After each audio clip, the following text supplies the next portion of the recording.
Well, we've got a special good question for you this Friday night, dealing with the rainy weather and the best way to stay dry. You ever make a mad dash for your car during a rainstorm with hopes that your run will keep you a little drier?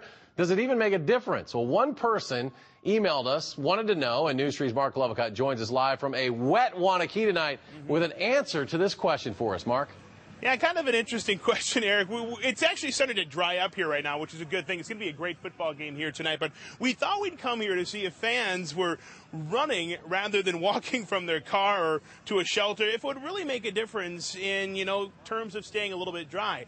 We actually got this question from a colleague. Marla says she gets into arguments with family members about this, so she wants to know what's really better to stay dry, running or walking. Sounds like Marlis isn't the only one curious about this. They're just getting it's the same. Yeah, definitely. Nice. I think. What do you think? Yeah. What do you think? I mean, we did the run a few hours ago and we were wet in 2 seconds, so I take option number 2. This is a very old problem that has been studied by lots of people, both theoretically and experimentally. Now, Sprott says the answer depends on how you state the problem. Are you going to be outside for just a minute, or you're trying to get your car maybe like 100 yards away or so? Clearly, if you get out in the rain for a given period of time, Sprott says it's better to actually stand still because only your head gets wet. But if you have to get somewhere, which is better, making a run for it or taking an easy stroll? It turns out that the amount of rain falling on the top is the same in a given amount of time.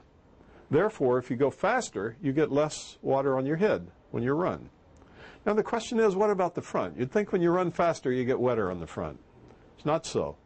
In fact, it doesn't depend on whether you go slow or fast. And the way to think about it is going from here to here, you sweep out a certain amount of water, the amount of water that's in that volume. And it doesn't matter whether you go slow or whether you go fast. The amount that hits your front is independent of the speed.